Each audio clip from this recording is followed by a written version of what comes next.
नमस्ते जी, welcome back to my channel. कैसे हो आप सब। तो इस वीडियो में हम डिस्कस करने वाले हैं इग्नू MEG 10 ब्लॉक 7 का मोस्ट इम्पॉर्टेंट क्वेश्चन जो है द दलित कैनन।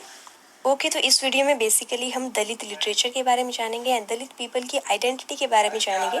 हम देखेंगे कि कैसे जो दलित लिटरेचर का जो मूवमेंट था वो रेवोल्यूशनरी रहा एंड इस रेवोल्यूशनरी मूवमेंट का क्या क्या मोटिव था उस टाइम पे, वो सब हम इस वीडियो में जानेंगे।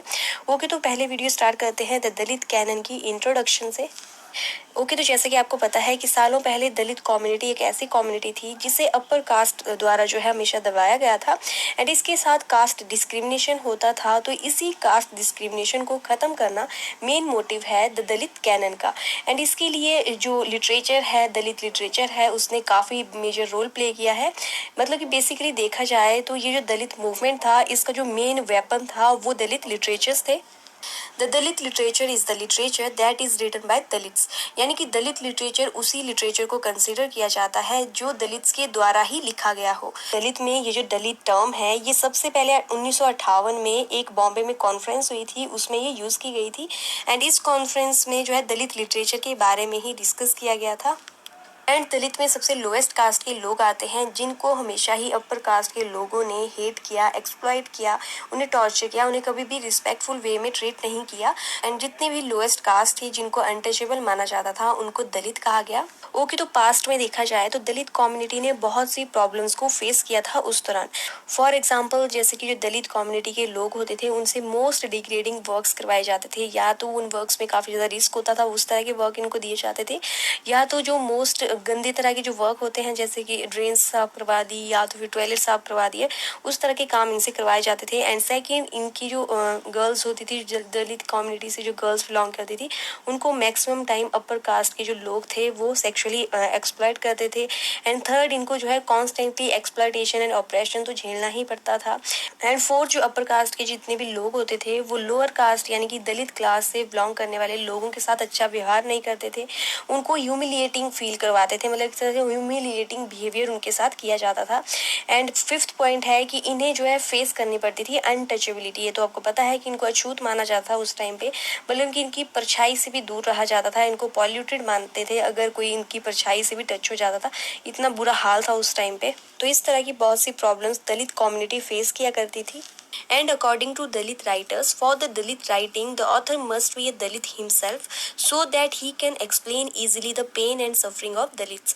मतलब कि जो दलित राइटर्स थे उनको ऐसा लगता था कि जो दलित लिटरेचर है उसे सिर्फ दलित खुद ही लिख सकते हैं, बिकॉज वही अच्छे से अपनी सफरिंग एंड अपने पेन को उन लिटरेचर्स में एक्सप्रेस कर सकते हैं। बिकॉज अगर दलित कम्युनिटी से जो इंसान बिलोंग ही नहीं करता है वो अगर दलित लिटरेचर लिखेगा तो उसकी उस लिटरेचर में वो वाली फीलिंग नहीं होगी जो कि दलित्स ने एग्जैक्टली फील की थी।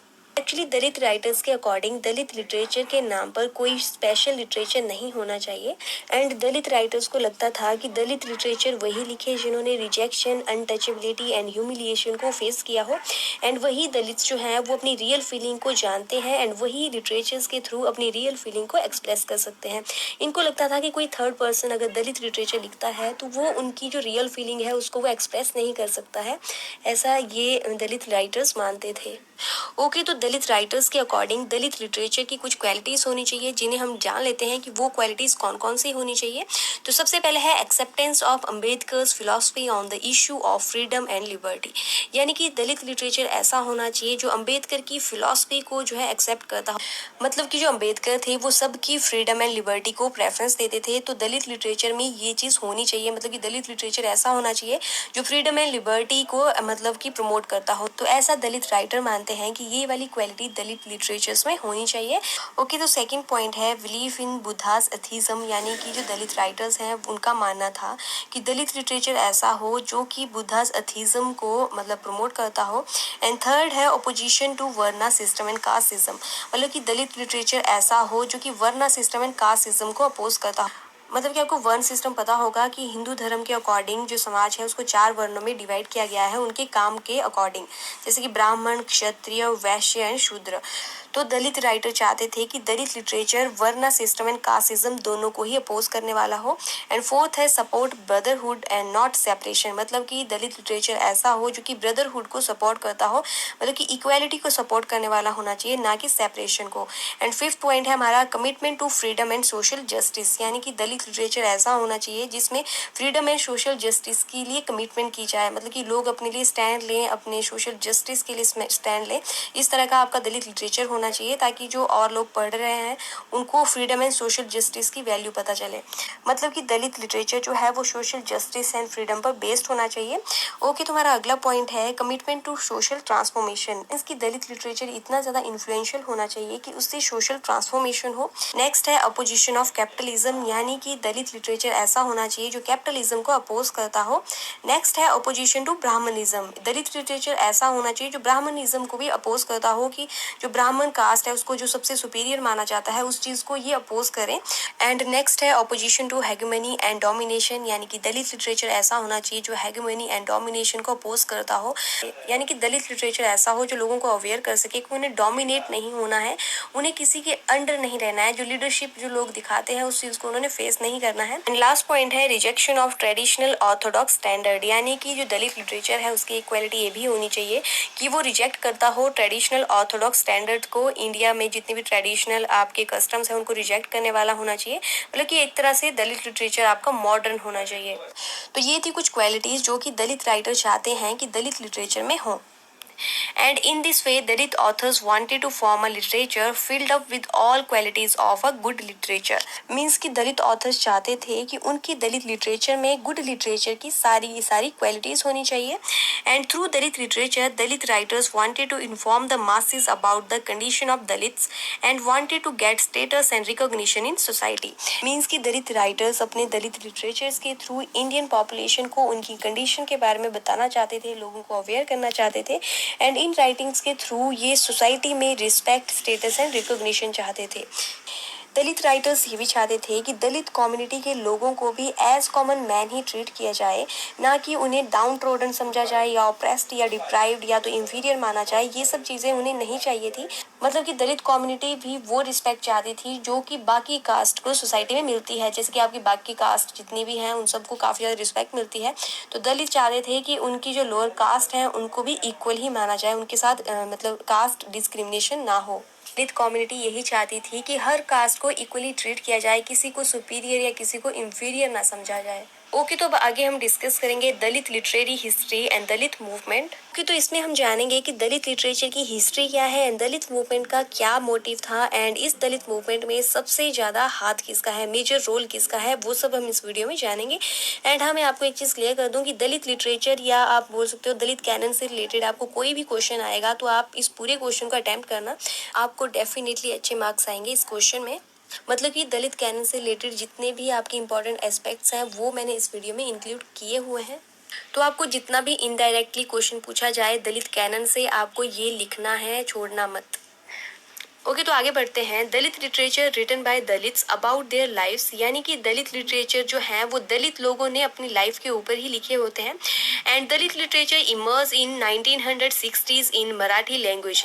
मींस कि सबसे पहले दलित लिटरेचर 1960 में मराठी लैंग्वेज में लिखा गया था एंड इसके बाद अन्य लैंग्वेजेस जैसे कि बांग्ला, हिंदी, कन्नड़ा, पंजाबी, तेलुगु, तमिल, इन सभी लैंग्वेजेस में भी धीरे धीरे दलित लिटरेचर जो है वो सामने आए थे। एंड दलित लिटरेचर में basically poems, short stories, autobiographies ही लिखी जाती थी एंड इसके थ्रू दलित राइटर्स ने दलित की रियलिटी को एक्सप्रेस किया था, दलित की फीलिंग्स को एक्सप्रेस किया था, लोगों को मतलब एक तरह से समझाने की कोशिश की थी कि जो आप लोग कास्ट डिस्क्रिमिनेशन करते हो दलित लोगों के साथ वो बहुत ज़्यादा गलत है। मतलब कि इन्होंने ऐसे ऐसे इंसिडेंट्स उनमें लिखे होते थे कि आप कभी खुद पढ़ना कोई दलित लिटरेचर, आपको समझ आ जाएगा। मतलब कि बहुत ही ज़्यादा इमोशनल टाइप के इनके लिटरेचर होते हैं। ओके, तो अब जान लेते हैं सबसे फेमस दलित राइटर्स। तो सबसे पहले है डॉक्टर B.R. अम्बेडकर, सेकंड है ज्योतिबा फुले, थर्ड है दया पवार, फोर्थ है D.R. नागराज एंड फिफ्थ है ओम प्रकाश वाल्मीकि एक्सेट्रा। मतलब इनके अलावा और भी हैं लेकिन जो मोस्ट फेमस दलित राइटर्स हैं वो यही हैं। एंड यहाँ पर मैंने डॉक्टर B.R. यानी कि जो भीमराव अम्बेडकर हैं उनका डिफरेंट कलर से इसीलिए मेंशन किया है बिकॉज इनका सबसे मेजर हाथ है आपके दलित कैनन में। मतलब कि एक तरह से अंबेडकर का मेन कंट्रीब्यूशन रहा है दलित कैनन में, या आप कह सकते हो दलित मूवमेंट में। एक्चुअली जैसा कि आपको पता है कि बी आर अम्बेडकर खुद एक दलित थे, तो ये सभी दलित की पेन को अच्छे से समझते थे कि कैसे जो दलित पीपल हैं उनको अपर कास्ट सोसाइटी जो है वो ट्रीट करती है, एंड दलित्स को बहुत ज्यादा अनटचेबल एंड पॉल्यूटेड माना जाता है, एंड दलित कम्युनिटी से बिलोंग करने वाले हर दलित के साथ जो है अपर कास्ट के लोग डिस्क्रिमिनेशन करते हैं, इवन उनकी परछाई तक को छूना वो पसंद नहीं करते हैं। तो बी आर अम्बेडकर इवन जब खुद वो स्कूलिंग में थे तो उन्होंने ये सब चीजें फेस की थी, तो उनको भी उनकी क्लास के टीचर्स के द्वारा जो है सबसे अलग दूर बिठाया जाता था। तो इन्हीं सब बातों के कारण जो बी आर अम्बेडकर हैं उनको रियल फीलिंग पता थी दलित लोग जो है मतलब किस तरह के दौर से गुजरे हैं। तो इसीलिए बी आर अम्बेडकर जी ने ये डिसाइड किया था कि वो इस कास्ट डिस्क्रिमिनेशन को खत्म करेंगे, मतलब कि दलित लोगों को भी समाज में सेम रिस्पेक्ट और इक्वालिटी में लेकर आएंगे। And Dalit consciousness in India is mainly an outcome of great works done by Dr. Ambedkar for rights of Dalits and untouchables। यानी कि जो दलित कॉन्शियसनेस थी इंडिया में, मतलब लोगों को जागरूक किया, दलित लोगों को जागरूक किया कि उन्हें मतलब अपने राइट्स के लिए फाइट बैक करना है, ये सब जो है डॉक्टर अम्बेडकर के वर्क्स के थ्रू हुआ। जो वर्क्स जो हैं वो इन्होंने दलित के राइट्स एंड अनटचेबल के राइट्स के लिए लिखे थे। तो क्या हुआ, जब इन्होंने अपने ऐसे वर्क्स पब्लिश करवाए, लोगों ने उनको देखा, तो लोगों को समझ आई कि क्या गलत हो रहा है दलित लोगों के साथ, एंड दलित लोग भी मोटिवेट हुए कि उन्हें अपने लिए स्टैंड लेना है। तो इस तरह से डॉक्टर बी आर अम्बेडकर ने एक तरह से दलित कम्युनिटी को कॉन्शियसनेस में लाया था इंडिया में, and B are Ambedkar ji ने ही दलित मूवमेंट इंडिया में स्टार्ट किया था। ओके, तो अब हम आगे डिटेल में डिस्कस करेंगे contribution of Ambedkar in awakening Dalit consciousness. इसमें हम जानेंगे कि अम्बेडकर जी का क्या क्या कॉन्ट्रीब्यूशन रहा है दलित को कॉन्शियसनेस में लाने के लिए, या इन्होंने दलित के लिए क्या क्या किया है, तो वो सब हम यहाँ पर जानेंगे पॉइंट वाइज। ओके, तो सबसे पहला पॉइंट है Ambedkar launched full fledged movement for Dalit rights during the 1930s। यानी कि इसमें कहा गया है कि जो अम्बेडकर हैं उन्होंने 1930s में दलित राइट्स के लिए मूवमेंट्स जो हैं वो स्टार्ट किए थे। इसमें इन्होंने डिमांड की थी कि वाटर रिसोर्सेज को दलित कम्युनिटी के लिए ओपन किया जाए, and he demanded rights for all caste to enter in temples. यानी कि इन्होंने कहा कि हर कास्ट के लिए टेम्पल को खोल दिया जाए, मतलब कि चाहे अपर कास्ट के लोग हों या लोअर कास्ट के, सबको जो है टेम्पल जाने के इक्वल राइट्स मिल जाए। ओके, तो हमारा सेकंड पॉइंट है Ambedkar launched a movement against Dalit discrimination by creating public opinion through his writings in several periodicals such as मूक नायक, बहिष्कृत Bharat and equality Janata, which he started for the protection of Dalit rights। Means कि अम्बेडकर जी ने दलित discrimination के against movement start किया, and इसमें इन्होंने अपनी writings के थ्रू जैसे कि मूक नायक, बहिष्कृत भारत एंड इक्वालिटी जनता जैसे अपने वर्क्स के थ्रू इन्होंने लोगों को अवेयर किया, एंड दलित लोगों को भी अवेयर करने की कोशिश की ताकि वो लोग स्टैंड लें, इनके साथ खड़े इस फाइट में। एंड इन सभी वर्क्स को मेनली दलित राइट्स की प्रोटेक्शन के लिए ही लिखा गया था। मतलब कि जितने भी ये वर्क्स थे जो यहाँ पर मेंशन किए गए हैं, इनमें मतलब कि अम्बेडकर जी ने दलित लोगों के राइट्स की ही बात की है कि मतलब कि दलित लोगों को कौन कौन से राइट्स मिलने चाहिए जो उन्हें नहीं मिल पाए हैं। तो एक तरह से यहाँ पर प्रोटेक्शन की है इन्होंने दलित राइट्स की। एंड ये दलित मूवमेंट 1956 में बी आर अम्बेडकर द्वारा स्टार्ट किया गया था, एंड उस दौरान लगभग 500,000 दलित जिन्हें अनटचेबल माना जाता था उन्होंने इस मूवमेंट को ज्वाइन किया था, एंड इन सब ने इस मूवमेंट में अपने रिलीजन को चेंज करके नवयान बुद्धिज्म को अपनाया था। बिकॉज आपको पता है कि हिंदू धर्म में ही ये कास्ट सिस्टम है, जो अनटचेबल वाला बिहेवियर है वो हिंदू धर्म के अकॉर्डिंग ही किया जाता है। बिकॉज हिंदू धर्म में 4 वर्ण है, जिसमें जो आपका ब्राह्मण है उनको सबसे सुपीरियर माना गया, एंड जो शूद्र है उनको सबसे इंफीरियर माना गया। तो जो दलित लोग हैं वो शूद्र में आते हैं। तो इन्होंने इसीलिए हिंदू धर्म से जो है अपना धर्म कन्वर्ट करके नवयान बुद्धिज्म को अपनाया, बिकॉज वहां पर ऐसी कोई प्रॉब्लम नहीं थी। तो फिर 1956 में बी आर अम्बेडकर के साथ उनके जितने भी दलित फॉलोअर्स थे उन्होंने बौद्ध धर्म को अपनाया था। तो इस मूवमेंट के थ्रू दलित कम्युनिटी ने अपने राइट्स को भी प्रमोट किया था, एंड जो दलित लिटरेचर थे उन्होंने इस रेवोल्यूशनरी मूवमेंट में काफ़ी मेजर रोल प्ले किया है। मतलब कि एक तरह से जो मूवमेंट था इसमें जो आपके लिटरेचर्स हैं उसी के थ्रू ये मूवमेंट किया जा रहा था। ओके, तो हमारा थर्ड पॉइंट देख लेते हैं कि अम्बेडकर जी ने और क्या क्या किया है दलित कम्युनिटी के लिए। Ambedkar has been closely involved in the struggle to give scheduled caste people solid statutory safeguard. Means की जो बी आर अम्बेडकर थे वो ऐसे लोगों के लिए सेफ गार्ड या आप कह सकते हो उनकी सेफ्टी चाहते थे, एंड इसीलिए इन्होंने लंदन में राउंड राउंड टेबल कॉन्फ्रेंस में, यानी कि जो गोल मेज कॉन्फ्रेंस जिसे कहा जाता है, उसमें इन्होंने दलित कम्युनिटी के लिए सेपरेट इलेक्टोरेट की मांग की थी। यहाँ पे इलेक्टोरेट का मतलब होता है एक तरह से सेपरेट निर्वाचन मंडल, कि मतलब इनके लिए भी रिजर्वेशन हो, ये भी कल को मतलब इलेक्शंस में खड़े हो सके। तो इस तरह की यहाँ पर इन्होंने मांग की थी। In 1932, the Pune Pact was signed between Dr. Ambedkar and Pandit Madan Mohan Malviya to ensure reservation of seats for untouchable class in the provincial legislatures within the general electorate. Okay, तो 1932 में Poona pact जो है वो sign किया गया था। ये एक तरह का आपका एग्रीमेंट था जिसमें डॉक्टर अंबेडकर एंड पंडित मदन मोहन मालवीय के साथ जो है महात्मा गांधी जी भी थे। तो इन सब ने जो है यहाँ पर एक एग्रीमेंट साइन किया था एंड इसे पुनः समझौता भी कहते हैं। एंड इस समझौते में दलित वर्ग के लिए पृथक निर्वाचन मंडल को जो है त्याग दिया गया था, लेकिन दलित वर्ग के लिए आरक्षित सीटों की जो संख्या है वो प्रांतीय विधान मंडलों में 71 से बढ़ाकर 147 और केंद्रीय विधायिका में कुल सीटों की 18% कर दी गई थी। एंड ये जो पूना पैक्ट है, जिसे पूना समझौता भी कहते हैं, ये एग्जैक्टली पुणे की यरवदा सेंट्रल जेल में 24 सितंबर 1932 को हुआ था। मतलब कि ये एग्जैक्ट डेट है 24 सितंबर 1932। तो यहाँ पर जो दलित के लिए रिजर्वेशन इंक्रीज की गई वो बी.आर. अम्बेडकर की बदौलत ही हुआ था। ओके, तो हमारा जो अगला पॉइंट है वो है being the chairman of drafting committee of Indian constitution, doctor B R. Ambedkar provided certain constitutional provisions to protect the rights of Dalit in social, economical, educational and employment sector. कि जैसा कि आप सबको पता भी होगा कि जो बी.आर. अम्बेडकर हैं वो भारतीय संविधान की ड्राफ्टिंग कमेटी के चेयरमैन थे। तो उन्होंने उस दौरान बहुत सारे ऐसे प्रोविजंस निकाले थे ताकि जो दलित लोग हैं उनकी जो राइट्स हैं उनको प्रोटेक्ट किया जा सके। मतलब उनके जो दलित के जो राइट्स हैं, सोशल हो गए, इकोनॉमिकल हो गए, एजुकेशन रिलेटेड हो गए या एम्प्लॉयमेंट रिलेटेड हो गए, उन राइट्स को जो है प्रोटेक्ट करने के लिए इन्होंने बहुत सारे प्रोविजंस निकाले थे, मतलब दलित लोगों की अपलिफ्टमेंट के लिए। तो यहाँ पर हम देख सकते हैं कि जो बी.आर. अम्बेडकर हैं उन्होंने दलित कम्युनिटी को ऊपर उनका जो लेवल है उसको अप करने के लिए, उनको इक्वेलिटी में लाने के लिए काफी कुछ किया है। तो यहाँ पर हम देख सकते हैं कि बी.आर. अम्बेडकर जी ने दलित कम्युनिटी की अपलिफ्टमेंट के लिए काफी ज्यादा रिफॉर्म्स किए हैं। ओके, तो बी.आर. अम्बेडकर के अलावा the activist poet Daya Pawar through songs put the feeling of awareness in Dalit about their condition and status in society. Means की जो एक्टिविस्ट पोइट हैं जिनका नाम है दया पवार, उन्होंने अपनी फीलिंग्स जो है वो अपने सॉन्ग्स के थ्रू एक्सप्रेस की एंड दलित लोगों को अवेयर किया ताकि दलित लोग जो हैं वो सोसाइटी में अपनी पुअर कंडीशन एंड स्टेटस के लिए स्टैंड लें। बिकॉज जो दया पवार है उनको पता था कि जो मैक्सिमम दलित हैं वो अनएजुकेटेड हैं, तो उनके लिए दलित लिटरेचर को पढ़ना बहुत ज्यादा मुश्किल होगा। तो वो मतलब दलित लिटरेचर पढ़कर जो है अवेयर तो नहीं हो सकते हैं। तो इसीलिए इन्होंने अपना सॉन्ग जो है वो एक मीडियम बनाया दलित कम्युनिटी को अवेयर करने का। तो एक तरह से आपके जो दया पवार हैं उनका भी कंट्रीब्यूशन रहा है दलित कैनन में। मतलब कि जो दया पवार है उनका भी एक ही मोटिव था कि जो दलित कम्युनिटी है उनको अदर हिंदू कम्युनिटी के जैसे ही इक्वल राइट्स मिले, इक्वल सेल्फ रिस्पेक्ट मिले। एंड इस दलित कैनन में जितने भी दलित रिफॉर्मर्स थे उन सबका अपना अपना तरीका था अवेयरनेस फैलाने का। हमारे जितने भी राइटर्स थे सबका अपना अपना तरीका था अवेयरनेस फैलाने का। कई राइटर्स थे वो राइटिंग के थ्रू फैला रहे थे, कई सिंगर्स थे वो अपने सॉन्ग्स के थ्रू, कुछ पोइट थे वो अपनी पोइम्स के थ्रू कर रहे थे। मतलब कि एक तरह से इस मूवमेंट में हर तरह से आपकी जो अवेयरनेस है वो फैलाई जा रही थी।